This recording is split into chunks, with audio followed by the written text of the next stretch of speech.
Hi everyone, it's Nisha here. Hope you're having a fantastic evening and hope you had a really brilliant day. Considering it was really nice and sunny today, I hope you've made the most of this Thursday and looking forward to an amazing Friday tomorrow. So today is day 12 of our Facebook challenge and pretty much been a very busy day for me.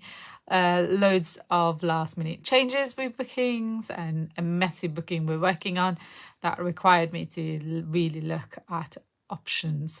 But today I wanted to talk mainly about how to negotiate with agents. So I know one of you have approached me about that. So Romana, I know you've approached me about how do you negotiate with agents. So I'm going to go and talk about this on two different type of approach.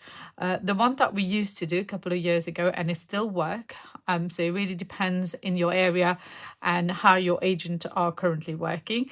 And the second approach that I'm going to talk about as well, just to try and help if you've got agents who are very familiar to service accommodation. So when we started about 6 years ago, there was not a lot of service accommodation, almost no service accommodation in our area and all across the UK as such. And agent was really not familiar with the term service accommodation. They didn't know what it was, and they definitely didn't know whether it was something that we could offer and whether there was people interested in it. So approaching the agent, initially, you always get a very negative approach because they don't know the product and they don't want to waste time with you because the agent, the people selling the rental side, if you're doing service accommodation, which is in this particular question, actually, Romana asked about getting property on a rent to service accommodation basis. So she was struggling with approaching and negotiating with landlords. So going back to approaching agent, when you first initially approach agent, you have to understand they're very busy, they've got high target, so you really need to understand where they're coming from before you even start negotiating on approaching them. So they've got a very high target that they need to meet and they don't really want to waste time. So when you go and approach them and they don't know about service accommodation, their immediate reaction is to cut you off, especially if you don't sound convincing, you don't sound like you know what you're doing. They will cut you off very quickly because they can go and get another deal by talking to an individual who's interested to take the property for themselves. So my top advice to you would be, first, you need to be able to build your confidence. You need to be able to be quite confident when you're approaching them, because if you're not confident, they're not going to give you that time to kind of go into it and explain really what you're doing. So if you're approaching an agent that is not necessarily doing service accommodation, you need to make sure that you have you appear to be quite convincing to be able to get their attention, grab their attention, but also get them to listen to what you want to do with that property. So that's very important. Now, how do you do that? There's many ways of doing it. If we go to an area where there's not a lot of agent familiar to it, my approach, which I've used 6 years ago, is to go in and get an appointment.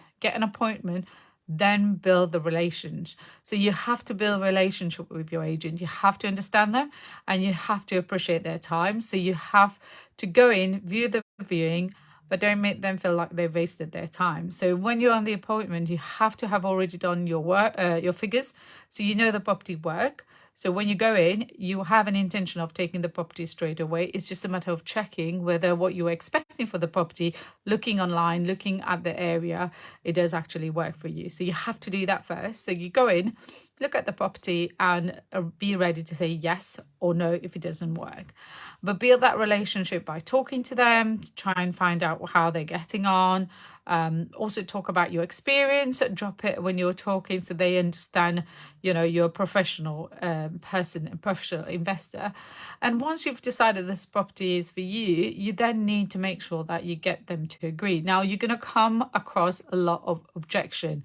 So my advice would be practice an area where you're not very familiar with, or an area you're not going to invest, and start calling them and practicing your speech or your text that you're going to prepare to kind of talk to them. So you appear quite confident by the time that you approach the agent you want to work with. So you need to make sure that you are building that confidence by approaching maybe people that you might not necessarily work with and go through the spill, so you kind of build your confidence slowly, making sure that even if you've not had any property, making sure that you can talk convincingly about how you can make this property work, how you can make sure that it's not a problem for the agent, making sure you're ready for all the objections that they're going to come across to. So preparing that and having an answer, or knowing how to answer before you get into it, will help you with maintaining your confidence when you're talking to them. The last thing you want to have is a situation where they ask you a question and you don't know what to say and you completely lose your confidence, and obviously they don't want to work with you. So make sure you're actually in a position where you feel comfortable, you know all the objections that might be coming, and you can deal with them as they're coming along. So I would say go for the view and build a relationship, then make the offer. Now, nowadays, there's a lot more understanding of service accommodation. So a lot of the agent that you go and speak to will already know about service accommodation. So you might not need to do all these legwork of viewing it.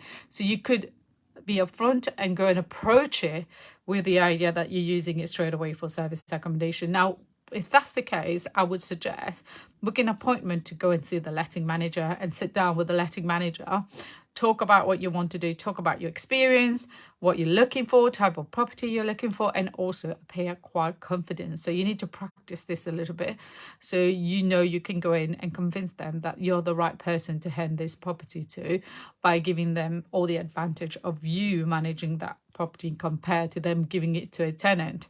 So it's not so much about convincing them what you're going to be able to do, because a lot of people start going in and talking about, oh, it's going to be amazing, I'm going to do this. It's still about you. So you need to make sure it's about them and why this is better for them than spending the time with the tenant. So what you need to then do is focus on the problem they tend to have with tenants. So for example, tenant leaving, having to find another tenant, the time with dealing with that, the maintenance issues they might have, the behavioral issues they might have. So this is what you need to be able to dig on to say that you've got a solution to this problem. This is what you can do as a service accommodation provider.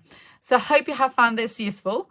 If you have any question, please let me know. I'll be more than happy to answer all your question. And just like Romana, hopefully I'll be able to answer all your questions. Have a fantastic evening, everyone. Thank you very much for joining. Bye.